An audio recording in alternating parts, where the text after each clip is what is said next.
Hello everybody, my name is James McTavish. I'm a Verbum Dei missionary priest, and I'm happy to share with you this formation on a challenging, delicate but very relevant topic of internet pornography. And we've titled this sharing, Clean Eyes, Pure Heart.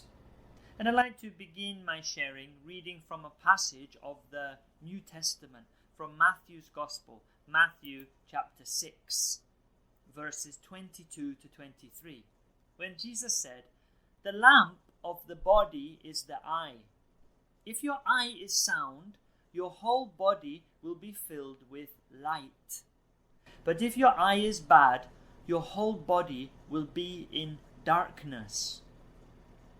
I think we would like to be in the light and not the darkness. So the key, one of the keys, is the eye. The keys are the eyes, what we look at, what we allow to enter into our heart and mind. And that's why in Proverbs 4, there's a reading that tells us to take care of our heart. In another translation it says, "Take care of your heart, for in it are the sources of life." So we have to take care of what we see, of what we look at, because it enters into our heart and our mind. When we want to deepen on what is pornography, and in this formation I'd like to share to you a definition coming from the Catechism of the Catholic Church. I'd also like to talk to you about some of the dangers. Probably we are aware, or we could imagine some of the dangers of internet pornography. But I'd like to share to you why it's becoming the fastest growing addiction. And some call it the new pandemic of internet pornography. Of course, pornography has been around for many millennia, for many thousands of years in various forms. But what changed the availability, the accessibility of pornography was the coming in of the internet in the early 1990s. And really the internet pornography, the pornography of today, is a whole new ballgame. It's a different reality, and it's very accessible and can be accessed anonymously. But we mustn't think that because it's anonymous it doesn't have any effects. In fact, there are effects on the person, on their psychology. There's also effects in society, and we'll have a look at them.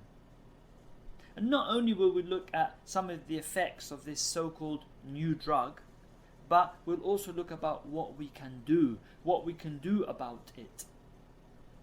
So first let's begin with a definition, and then taking my definition from the Catechism of the Catholic Church.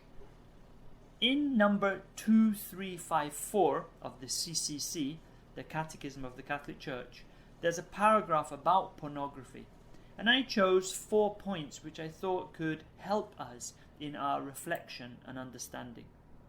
Pornography offends against chastity, and all of us are called to be chaste. All of us, all baptized, are called to have order in their love. Pornography also does grave injury to the participants. The participants understood at all levels, from the directors of the movies or the films, to the actors and actresses especially, and also to the viewers, those who watch it. And it immerses all into a fantasy world. And that's why the church underlines it's a grave offense. It's not something trivial or minor, but it's something that really has consequences. And when you think of the extent of this problem, really I was staggered when I was reviewing some statistics. There's different ways to present the statistics, but data released by the world's most popular internet porn site reveal that in 2019 alone, there were over 42 billion visits to its website. Imagine, that's an incredible waste of time. Other things could be done. Essays could be written, good deeds could be performed, justice could be sought. So many good things could have been done, but no, other things are being done, and the time is being spent somehow uselessly on other things. If you started watching all the videos that were uploaded just last year, you would only finish in 2,188. So my advice, don't start watching in the first place. There's better things to do with this short life that is passing very fast. Now, when we come to look at the problem of pornography, of course we look at the available data from different sciences, such as psychology, even medicine. And in psychology, we know there is a manual of diseases. It's called the DSM for short. We're now on DSM-5, which stands for the Diagnostic and Statistical Manual of Mental Disorders. And it's interesting that recently some problems like in internet gaming disorder started to appear. And so in recognizing internet gaming as a problematic issue, it opens the way for consideration of other behaviors to be viewed as problematic or even addictive. And the research is ongoing, but we do have to have a note of caution when we look at some papers coming from the world of psychology. I'll share to you one written by two authors, and their title is quite provocative, if a little naive. Pornography Viewing. Keep calm and carry on. That is definitely not my take-home message, having reviewed the literature. I think it's naive, and in warfare, the fatal mistake is to underestimate your opponent. Don't underestimate the enemy in this. So we have to be a little bit careful when we review the information, because obviously it depends who is writing it. And also, we don't have to only look at this complex issue through one lens, like only the lens of psychology or only the lens of medicine, because they don't have the autonomy in the analysis of a topic that pertains to human life. They don't have all the information. They don't have the absolute vision. Any science is limited in its lens of application or the way it looks at reality. There are also other lenses that we can use. The lens of moral theology, which is the science and discipline within the Catholic Church that helps us to analyze human action and its effects. You could also look at this problem through the lens of spirituality, through prayer, sin, grace. So let's take a comprehensive look, a holistic view of this issue in the desire to find a more holistic and fulfilling answer to the problem at stake. So when we look at the difficulties and the problems it causes, I've classified it into three areas of negative effects: personal, psychological, and social.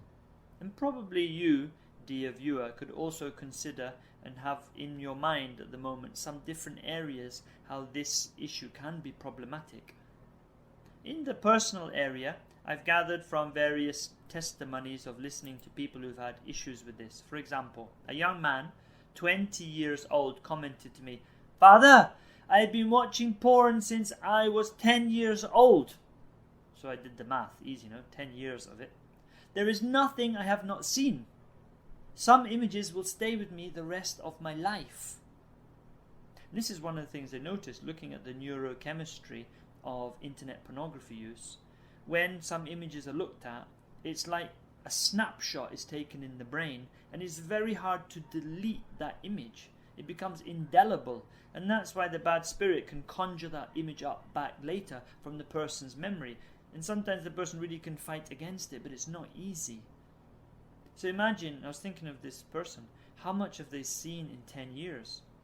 What have they not seen? I didn't inquire further about what they'd seen. So in this area, we really need to listen carefully to the testimonies of persons who've had difficulties with this. And listening to the voice of many people, the United States Conference of Catholic Bishops came up with a document recently. And in this document, we'll zoom in on this, viewing pornography conditions men and women to look at other human beings simply as sexual objects, rather than as persons who deserve respect and love. There is also more serious collateral damage in terms of violence against women. Much of pornography is violent, and when, for example, men view it, they are more likely to sexually abuse a girlfriend or wife. So that is from Create in Me a Clean Heart, that 2015 document from the US Catholic bishops. And they're underlining in this quote 2 points. The first is that the viewing of pornography, in the end, the person will start to objectify the other as a sexual object. The other is never an object. The other is a subject made in the image and likeness of God.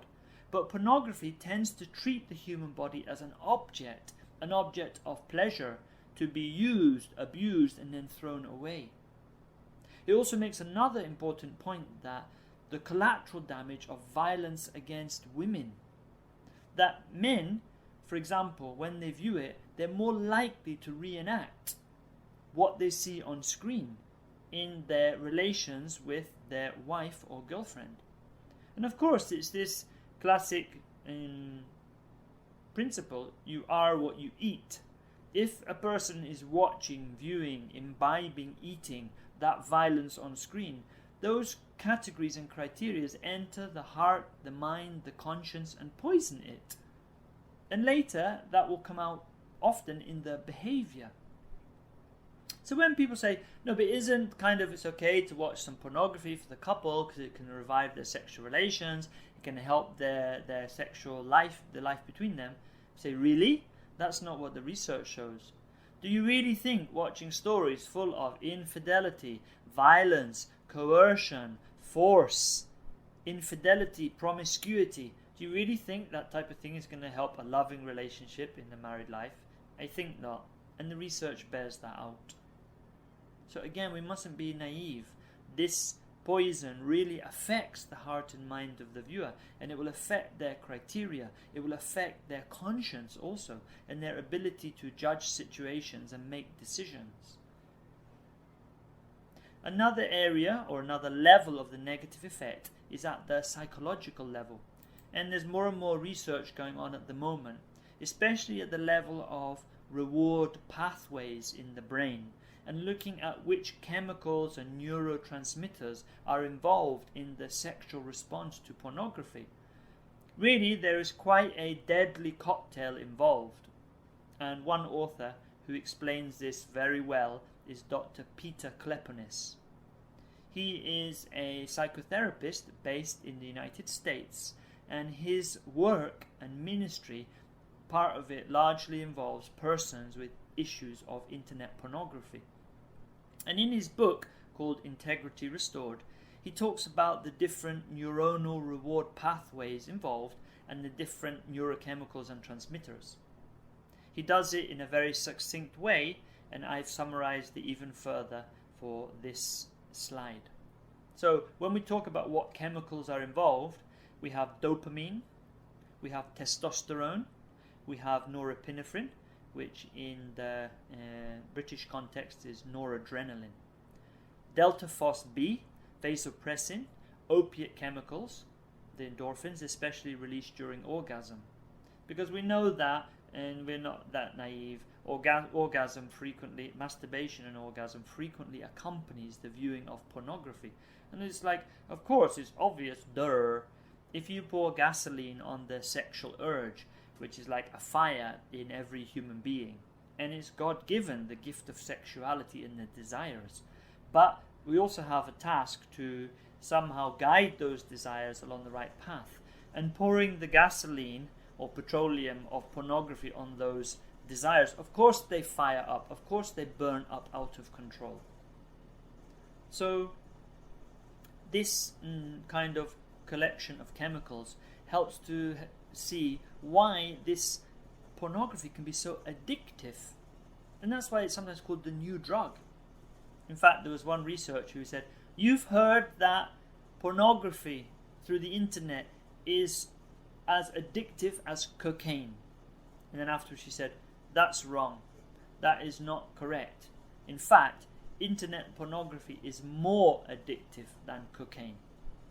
So how can we understand a little bit of what is behind the problematic use of pornography? Of course, it doesn't always start off like as a major issue. Often it will start off as curiosity or discovery, some experimentation. But little by little, knowing that on the internet today there are millions, if not billions, of possible sites that one can look at with all sorts of things being offered and going on. So little by little, the experimentation can lead to a habit, a habituation. And what's happening at the level of the brain is that there are certain reward pathways being formed. Sometimes people talk about a superhighway being formed because the viewing of pornography, the stimulation of the brain, the associated masturbation and orgasm is a very powerful stimulus to lead the person along an addictive pathway.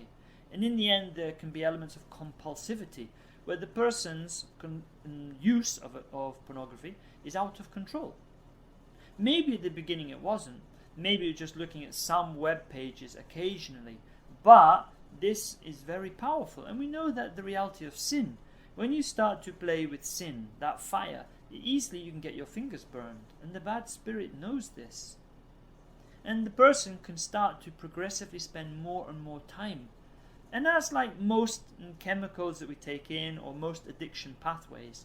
What the person finds is that what previously gave the hit or the kick no longer suffices. And now they have to progress. You could say regress in a sense. To look at things that are worse or spend more time. Or things that previously would have really repulsed the person or they would have found a little bit gross or even horrific. Little by little the addiction pathways are being set up. And the time spent can mean that instead of writing an essay, the person's spending time on pornography. Instead of going to rest at a decent time at night, the person is led astray by this addiction and they end up staying very late at night. The sleep is affected because sometimes the conscience is disturbed.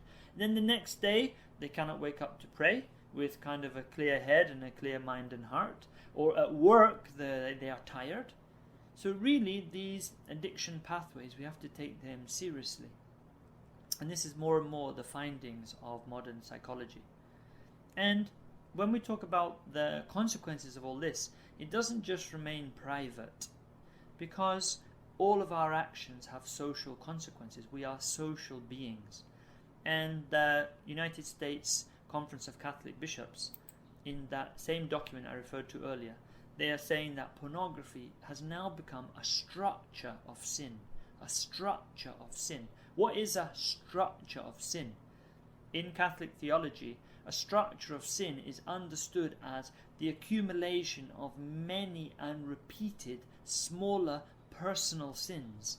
So the personal sins of viewing pornography, the personal sins of not speaking out to point out that this is wrong, the sins of production, the sins of the whole mechanism kicks into place, and little by little what you end up with is a structure of sin. So the sin becomes embedded in a structural way and it becomes more difficult to remove or reduce. So we have to double our efforts. And the quote from the United States bishops is, "The pornography industry and its pervasive reach is a clear sign that pornography has become a structure of sin in our society." So we always have to be attentive to the signs of the times, asked our Lord. And one of these structures of sin is the pervasive use of pornography. And I'll share to you an experience I had when I was doing some outreach to prostituted women in Manila. And I went out with some sisters whose charism and mission is to minister to prostituted women on the streets and in the red light districts. And with us that night were some NGO workers who had a similar work and mission. And when I asked the members of the NGO, I was just trying to orient myself and situate myself, I asked them about the situation of prostitution in the city. And they said that really the situation is getting worse. And when I inquired why, they told me these words, which really I found quite chilling and disturbing. Pornography is the theory and prostitution is the practice. Pornography is the theory and prostitution is the practice. And again, it goes back to what we said. You are what you eat. If you're looking at these things on screen and then provoking that sexual desire in an inordinate way so that it becomes out of control, often the male, the kind of ironic thing, the kind of crazy thing is that looking at pornography, the person can lose interest in sexual relations of the normal ordered kind, for example with his wife. They can start to lose interest with the sexual relation with his own wife. And then sometimes the things the person's looking at are a little bit way out or out of order, disordered, and then they will approach a woman, a prostituted woman, to ask for those services. So really you see the effects of the disorder spreading out in ripples in society with many repercussions. So when I've been mentioning one or two examples, I mentioned men. Of course, we know that 1/3 of pornography viewers are women. So 1/3. So it's a problem of both sexes, but more so for the males. And we know that the male sexual response is more visually triggered. So it would fit a bit with the data that more of the pornography viewers are male. But females are also involved, sometimes in visual forms of pornography, and sometimes in a kind of relational style, like pornography chat rooms, where the relational dimension might be a little bit more stressed, but later that connecting through a chat room could lead to a meet-up and a hookup with sometimes untoward sexual behaviors. So both sexes can be affected, and we are aware of that. And also the viewing of pornography is occurring at a younger and younger age. And as the literature somehow deepens and becomes more knowledgeable, before that the first exposure to pornography was said to be 12 years old. Now some are saying that it's even 9 years old or below the first exposure. So imagine the damage it's doing to the persons and our society. So having looked at some of these negative effects, let's ask, what can we do? What can we do in front of this challenging reality? And of course, the first thing we can do, if these are grave offences against chastity, let's promote chastity. Chastity is not a dirty word, and chastity is not just for the priests and nuns, by the way. Chastity is for all.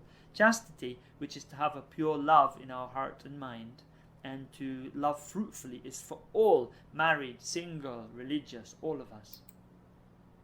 Let's have a look at this quote from the Catechism of the Catholic Church.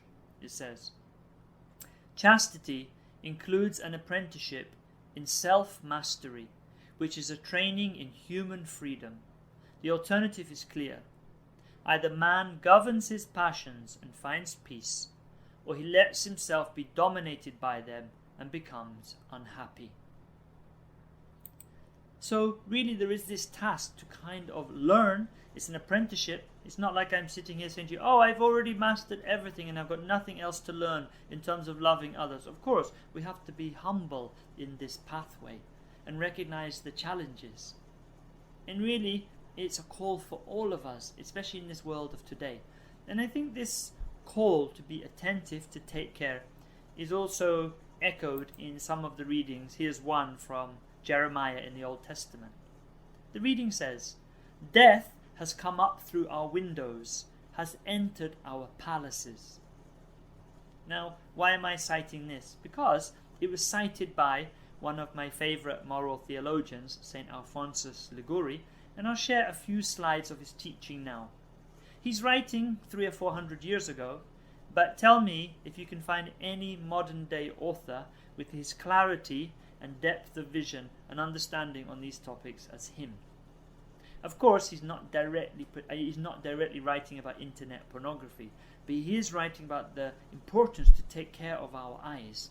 And he said, commenting on this verse, "What is the point of the palace having a heavily fortified and well-defended gate if you just let the enemy in through the window?"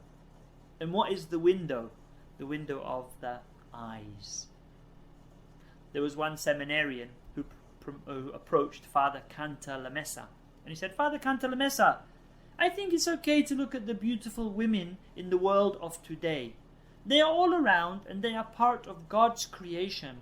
So if God gave us eyes, he wanted us to see the beauty of creation. What do you think?" And Father Cantalamessa, he said, "I prayed to the Holy Spirit, and then I gave my reply." And he said to the seminarian, "It's true, God gave us eyes to look at the beautiful creation, but he also gave us eyelids so that we can close them sometimes." Not only it's to be vigilant and prudent in this external way, but also at the level of the heart. And here is another teaching from St. Alphonsus Liguori about the importance of prayer. "And it is especially to be remarked that we cannot resist the impure temptations of the flesh without recommending ourselves to God when we are tempted. This foe is so terrible that when he fights with us, he, as it were, takes away all light. He makes us forget all our meditations, all our good resolutions. He also makes us also disregard the truths of faith and even almost lose the fear of the divine punishments. For he conspires with our natural inclinations, which drive us with the greatest violence to the indulgence of sensual pleasures. Who in such a moment does not have recourse to God is lost. The only defense against this temptation is prayer." Claro? Claro. Can't be clearer. This temptation and this challenge is so great and so formidable that if we don't pray, as Jesus said, the spirit is willing, but the flesh is weak. And we need to strengthen our flesh by prayer. And it's not just prayer to pray like this is white knuckle chastity. It's not like only to resist and to fight. Of course there's that dimension. But it's also to pray to put order in our heart. It's also to pray to give us a little bit of discipline in these areas. It's also to pray to give our heart that love and that fresh experience of Jesus. And when you start to experience his love, you notice that your heart, my heart, sometimes it's like Pac-Man, looking for any junk food that's offered. We're more able to guide the Pac-Man in the right way, because the heart has got that order of God's love in it. And also it makes us more fearful of the Lord, in the sense that I don't want to look at another in a wrong way. I want to value them as they are, as children of God like I am. So prayer is vital. And also we have to realize, as I was sharing earlier on, that the wrongness of pornography, not only do we fall, or we can fall in the sin of lust by watching pornography, but also the sin of laziness, the sin of omission. In one of his writings about preparation for death, St. Alphonsus quotes, "Time is a treasure which can be found in this life alone. It is to be found neither in heaven nor in hell. In heaven there are no tears, but if the blessed could weep, this would be a cause for lamentation, that they had lost any time during this life in which they might have acquired greater glory, for such time they now can never have. And you, my brother, how are you spending the time? You, my brother and my sister, how are we using the time that we have? There's so many good things we can do with the time. And talking about time, Brother James, how long is this going to go on for? We're in the last 2 minutes. So to use well the time that's given to us, because later we will not have that earthly time. When our life's finished, it will be too late. So let's make good use of our time. And really this is one of the challenges in the context of the world of today. This challenge, which is also pointed out by Pope Benedict, our Pope Emeritus. He said, talking about rediscovering the dignity of the body, the contemporary way of exalting the body is deceptive. Eros, reduced to pure sex, has become a commodity. a mere thing to be bought and sold, or rather, man himself becomes a commodity which leads to a debasement of the human body. Wow. Pope Benedict, with his usual astuteness, gets to the bottom of this problem. He really sees through. The problem is that, like sex, in a sense, just becomes reduced to the bodily dimension. And some people even comment that the problem with pornography is it shows too little of the body. Too little. Do you get that? It's like it doesn't show the fullness and the beauty of the person. It just focuses on the external, the bodily. But there's more to us. We are body and spirit. So we really have to take care. And as I said, there's lots of things we can do apart from the essential spiritual means of prayer, of prevention, because prevention is better than cure. Better not to look in the first place. I was emphasizing this in the formation, saying better if you have any material like this on your laptop, get rid of it, get rid of the temptation, delete it. And one person put their hand up, said, "Father, can I give testimony?" I said, "Okay." And I was thinking that it'd be great for the participants to listen to an encouraging testimony of someone who had the willpower to delete the material. So he came up the front, took the microphone and said, "Yes, I had a lot of material on my laptop. It wasn't easy to delete it, but after I watched it, I deleted it." So I was a little bit shocked because I was not expecting that testimony. I thought he would delete it before he watched it. So I said, well, thank you for that testimony. Not quite what I was proposing. Better to delete it beforehand. But anyway, let's keep going and let's try and help each other. So there are many things that can be done. Also, to put a filter. Whenever I do my research about this topic, even to prepare for this video, I have a safe search locked on my Google so that somehow unwanted results will not pop up. It's very effective as a filter. So we really have to put the means and to take care. Some people who have more difficulties with this issue, they have joined a support group, and sometimes that can help in the right context, in a prudent setting, sharing with others. There are also websites that are accessible, like Fight the New Drug, which is an excellent resource full of videos, testimonies, helpful information to help persons with this problem. So really there is a lot that can be done to help. And all of this would be parts of the efforts of the evangelization, the new evangelization. And I'm reminded of our Verbum Dei mission, which encourages us that the word may have an impact on the unjust structures. So that's why this formation, using the words of science, the words of reason, the words of human experience, the words of church teaching, to point out the dangers of internet pornography, which often is not really heralded, not compared to the amount that it's promoted in the world of today. So really to direct our evangelization, sometimes when we have encounters, recollections, this is mentioned as a topic and is very important. Of course, it's a little bit difficult to speak about. We can feel a bit shy, and that's exactly what the bad spirit wants. What he wants is publicly for there to be a shyness, but in private, how I wish there was the same shyness, not to look at these things in the first place. So overall, let's do our part, each one of us. And by watching this video, I think we are joining in this collective effort that we can make as individuals, as concerned citizens, as persons in the church, to really make known the dangers of this reality and to help all our brothers and sisters who are affected by it.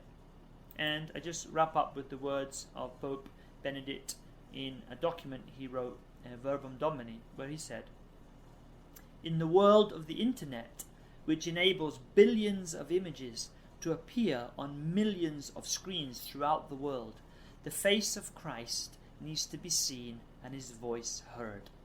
The face of Christ needs to be seen and his voice heard. So this no to internet pornography needs to be heard in the world of today. And each one of us, we can take part in this mission. I commend each one of us to the Blessed Virgin Mary. She really is the guarantee of our authentic love. And she will help us to live chastely and to rediscover each day the beauty of keeping clean eyes and a pure heart. Thanks for listening. Thanks for watching, and I pray for each one of us that we can do our little part in this mission to remind each other of the beauty of the body, and to counter strongly any lies that tend to debase or devalue or diminish the beauty of the human person. Let's pray that each one of us can do our little part. Thanks again for watching. God bless you all, and goodbye.